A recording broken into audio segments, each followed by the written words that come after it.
highlight of my week, and I just forgot yesterday, so that's on me. But let's do it. All good, man. Thoughts coming out of the first scrimmage and how you guys have responded in practice since? No, I was very pleased with it. Really because it was such a point of emphasis going into the scrimmage for us of just playing with excitement, being excited to play, and and I pointed at myself talking to the unit the day before was I'm the world's worst, because I tried to have a business like approach to a scrimmage. It's a practice. We're trying to get better, but at the same time, like you need to, we have enough new guys on the unit to where they need to feel what it's like on game day. They need to feel that level of intensity. You can't get all the way there, but you can try and match it. And so that's what we tried to do, from an offensive staff standpoint and to our players, making sure that they were ready to go play and that it felt like a game as much as we could. And that was the thing I was most excited about. When we had success, this whole sideline is celebrating. We're running down the end zone and celebrating with our teammates. And so that was the thing I was most excited about, was just we responded in the right way, and I thought approached the scrimmage the right way. On the offensive line, McCrimmon kind of stepped in last year mid-season. We knew he was talented, but where have you seen him make maybe the biggest growth since then, as far as being a little bit more experienced now? Yeah, I think just consistency, and he's a year more developed. In the weight room, physically he's stronger. He's able to do things in the run game that he just physically wasn't able to do a year ago. And he's tried to take on a leadership role. Even being a third year or redshirt sophomore. In today's college football world, if you are a third year player in your program, you're a veteran. And so he's taken on some leadership stuff that I've been really proud of him about, and it's just consistency, just like any other position. But just really excited about him, and we've used him as an example to a lot of other guys in the room. Of there's somebody sitting in that room that is going to play a lot of snaps that doesn't know it yet. And for McCrimmon, the first, I think, 5 games last year, he played 19 total snaps, 16 of them coming versus Norfolk State, and then ended up playing almost 600 snaps the rest of the way. And so just trying to make sure other guys in the room not only see his development, but see like there's going to be somebody in the room that's going to have that same type story this year. How was Parker Jenkins fitting into the running back room? Really good. And Parker is he is one of those guys that's just ultra intelligent. He's back there coaching all the other running backs up. He's taken on a leadership role, even just being here for a short amount of time, and that's just because he's got playing experience. He started at Houston, did a great job there, and we're lucky and we're blessed to have him. He had a really good scrimmage the other day, popped a long run, which was exciting to see.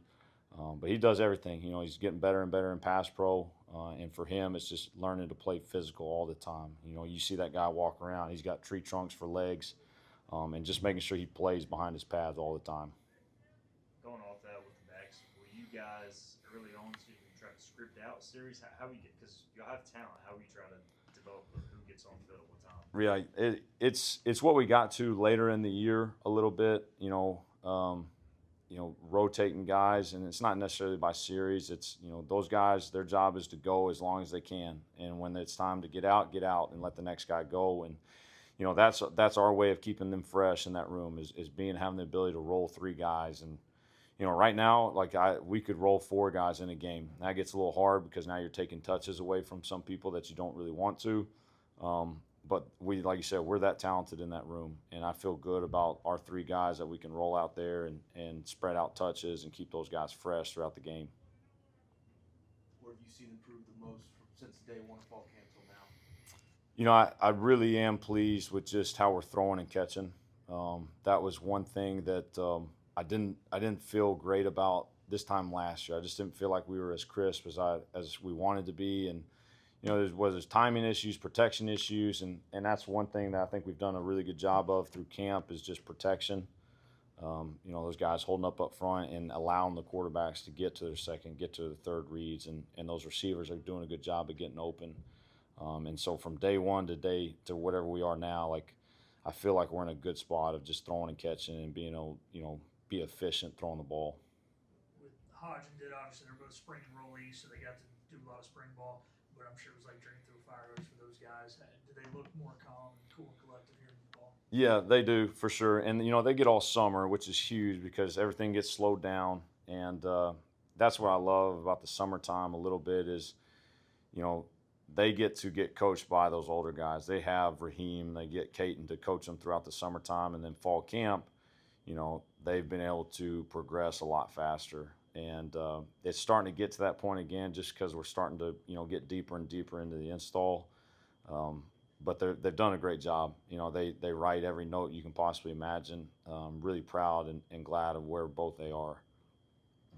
I don't know if this is way to be on the mic, but I don't know. It just felt like you could hear the urgency out there today as a coach. Could you kind of feel that too with the season around? Yeah, I mean, absolutely. You sit around and you think like, oh, we're in fall camp and we got time, And as we told the unit yesterday, like you look at the days left till we play NC State, there's a 1 in front of it, and so August 28th is coming, and now there's still a huge focus on us and us getting better each and every day. But yeah, it's hard not to know and kind of peek out the side and know like on the other side of next week, like we're getting ready for NC State, you know, splitting, going scout teams and all those type of things. So there's got to be a sense of urgency. And, you know, it kind of happens after that first scrimmage, that first day out of practice, you kind of have a little lull. But we can't afford that right now. We got to keep the pedal down and keep getting better.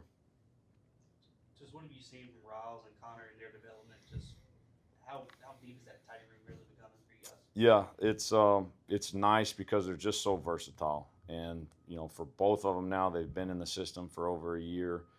And they're getting to see all the different things we can do with them. And, you know, this system has produced a Mackey Award winner. When Coach Kiffin was at FAU, it's had one that was a finalist at Ole Miss first year there in 20.